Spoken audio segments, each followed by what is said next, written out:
किसी ने जाके बताया, बोले महाराज काशीपुरी में बड़े बड़े महात्मा हैं, उनके पास तुम जाओ,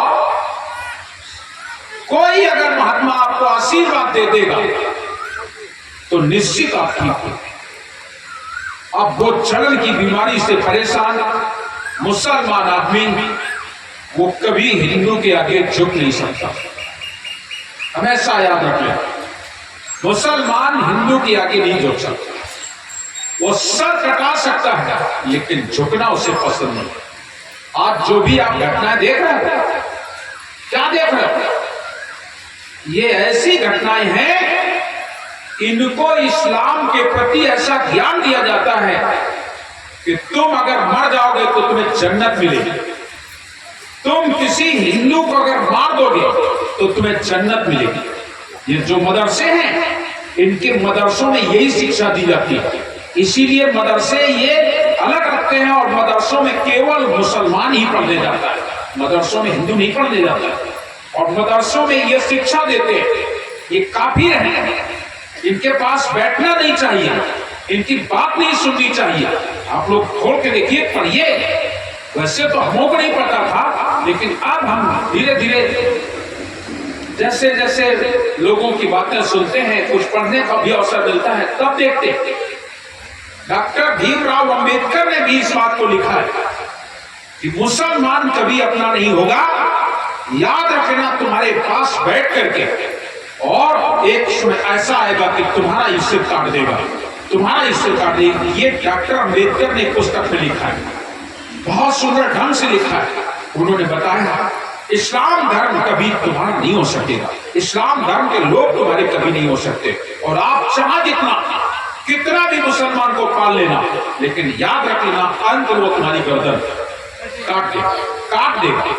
जबकि हिंदू एक ऐसा है कि वो मुसलमान को अगर समस्या आ जाती तो अपने घर में छुपा लेता है, अपने घर में छुपा लेता है। लेकिन मुसलमान अकेला पड़ जाएगा तो छुप तो जाएगा, आ तो जाएगा आपके पास, लेकिन जैसे जैसे उसकी शक्ति बढ़ती जाएगी, याद रखना एक मुसलमान 100 हिंदुओं के बीच में रह सकता है, लेकिन एक हिंदू अगर सोचे कि 5 मुसलमान हैं, 2 मुसलमान हैं, 4 मुसलमान हैं, उनके बीच में रह जाए, ये हो नहीं सकता, ये नहीं हो सकता। आप देख लीजिएगा, जहां भी ये लोग मिलते हैं एक साथ झुंड के झुंड मिलते हैं, जहां भी उनके पूरा मोहल्ला का मोहल्ला, और उसके बीच में अगर हिंदू फंस गया तो फिर मुसलमान बन के रहो, मुसलमान बन के ही रहना पड़ेगा। तो वहां पर अपना हिंदू धर्म का झंडा नहीं लहरा सकते हो, लेकिन वो एक होकर के हिंदू धर्म अपने मुसलमान का झंडा लहराते हैं। हमने तो देखा हमारे आश्रम के सामने एक केवल किराए पर आ गया, केवल किराए पर, और किराए पर आकर के उसने अपना झंडा फहरा दिया।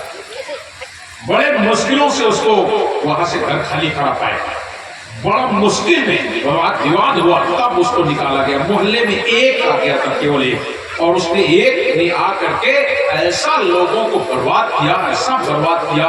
बस उसका एक ही काम, इसको सिखाना, उसको सिखाना, उसको बताना, अपने घर बैठाना, और बस वही बात, आना बकरीद है, बढ़िया बढ़िया उसको वही मांस खिलाना, बैठाना। इनका कोई ईमान नहीं, कोई धर्म नहीं, बस उसी धर्म से लेकर के जोड़ दिया, तमाम लोगों को बर्बाद कर दिया। लड़ाई झगड़े होने लगे, तब लोगों ने सोचा लड़ाई की जड़ ये है, इसको हटाओ यहाँ से।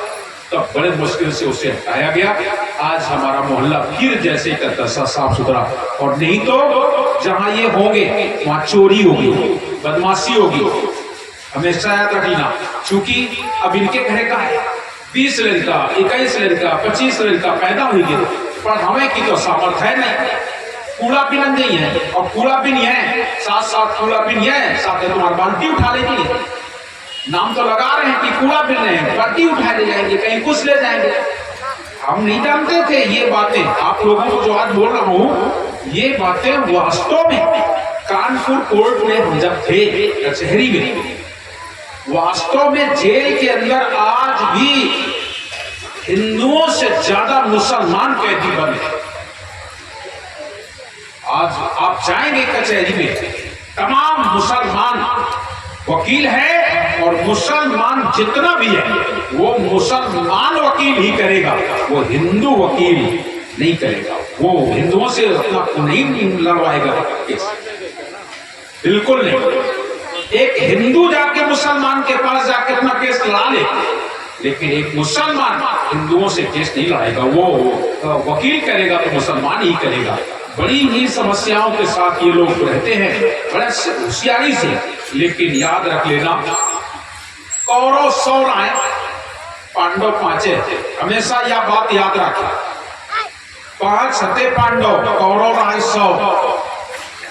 1 लाख पुत्र, 1.25 लाख नाती रावण राय, और राम लक्ष्मण 2 ही जन राय, और साथ है बंदर की सेना। बस इस बात को याद रख लेना। जब आप होशो हवास में हैं तो निश्चित ही आपकी विजय होती है, और यहां विजय और हार की कोई बात ही नहीं है। हम तो इंसानियत के ठेकेदारों से कहना चाहते हैं, इंसानियत का पाठ तो पढ़ाते हैं, हम लोग तो दया धर्म का पाठ पढ़ाते हैं, लेकिन वो लोग ऐसा नहीं करते।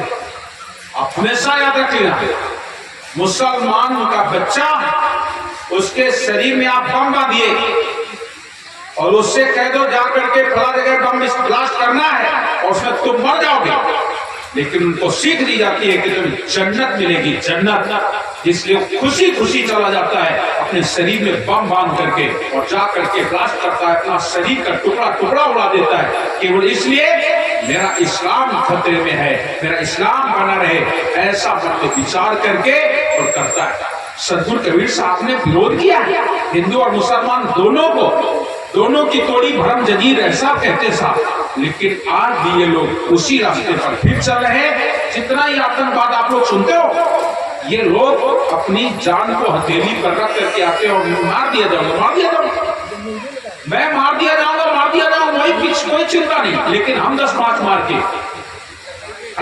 मार के ऐसी इनकी मानसिकता है। इनका धर्म केवल एक ही है, रहेगा संसार में तो केवल इस्लाम रहेगा, बस और कुछ नहीं। यही कारण है कि सिकंदर ने भी सारी दुनिया को फतेह करने का प्रयास किया था। और आज सिकंदर काशीपुरी में जब ये हालत देखी तो उसका मन और घबराया और कहने लगा अब क्या करें, लेकिन किसी हिंदू के पास जा नहीं सकता। लेकिन बीमारी बढ़ती जा रही है, इतनी तेज जलन हो रही है। जलन तेज होने के कारण आप तो डॉक्टर, मौलवी, फकीर, काजी दवा करके सब के सब हार गए। काशीपुरी में आज किसी ने बता दिया, काशीपुरी में नामी हिंदू फकीर जिनके दर्शन मात्र से आप आरोग्य हो जाएंगे, ऐसा विचार करवा करके और वहां से दिल्ली की ओर रवाना हुआ, काशी की ओर रवाना हुआ। और जिसमें काशी की ओर रवाना हुआ, गंगा के किनारे काशीपुरी में पहुंचा, गंगा के किनारे पड़ाव डाल दिया। क्योंकि बहुत सारी फौज लेकर के आया था, बहुत सारे मंत्री साथ में थे, सब के सब पूरे फौज के साथ आए हुए थे। गंगा के किनारे उसने अपना डलवा दिया डेरा। पता लगाओ अच्छे अच्छे फकीर कौन है, नामी फकीर कौन है, उनके दर्शन करते हैं। ऐसा खबर भिजवा करके ढूंढवाया, पता लगाया। उस समय पर रामानंद जी सबसे नामी, प्रतापी, अच्छे संतों में गिने जाया करते थे। रामानंद जी का नाम काशीपुरी में बहुत बड़ा नाम था। आज सब लोग ढूंढ ढांढ के पता लगाया, आके बताया कि रामानंद जी बहुत बड़े संत, बहुत बड़े संत। आज प्रिय सज्जनों, सिकंदर डोली में बैठ के आया और रामानंद जी के पास पहुंच गया। कौन रोकेगा उसे, आखिरकार दुनिया का शहंशाह है, बादशाह है। रामानंद जी के पास पहुंच गया। रामानंद जी क्या करते थे, किसी मुसलमान का मुंह नहीं देखते, किसी मुसलमान का मुंह नहीं देखते थे। जैसे ही पहुंचा उन्होंने मुंह घुमा लिया, पर्दा नहीं डलवाता है, वैसे पर्दा डलवा देते। सामने पहुंच गया, मुंह घुमा लिया। बादशाह ने सोचा इधर से देख लेते हैं, इधर घूम के आया तो इधर घूम गए। चारों तरफ से रामानंद जी अपने जगह पर खड़े खड़े घूम रहे हैं और बादशाह उसका चक्कर लगा रहा है। जैसे ही बादशाह घूमता गया, रामानंद जी अपनी जगह पर घूम घूम करके अपना मुंह छुपा लिए। बादशाह को क्रोध आ गया, हम तो इसका चेहरा देखना चाहते हैं, हम तो इनके दर्शन के लिए आए हैं और ये मुंह छिपा रहा है। निकाली तलवार, रामानंद जी के सिर पर प्रहार कर दिया, सर धड़ से अलग हो गया। जैसे सिर धड़ से अलग हो गया, सारे शिष्य रोने लगे और जिस समय रोने लगे साधु सन्यासी विकल हो गए। गुरुजी की मौत हो गई, गुरुजी मार दिए गए, गुरुजी मार दिए गए। सारे लोग घबराने लगे, काशी के लोग भी घबराने लगे। बादशाह आया, रामानंद जी का कत्ल कर दिया। रामानंद जी के मठ पर बड़ी भीड़ हो गई, सारे लोग आ गए। अरे ये क्या करेगा, ये तो बादशाह आ गया और स्वयं रामानंद जी का कत्ल कर दिया। सारे लोग घबराने लगे, पता नहीं क्या होगा क्या होगा। जैसे ही रामानंद जी का सिर कलम हुआ, बादशाह को और जब गिरा, सारे संत चारों तरफ दौड़ पड़े। सदगुरु कबीर के पास भी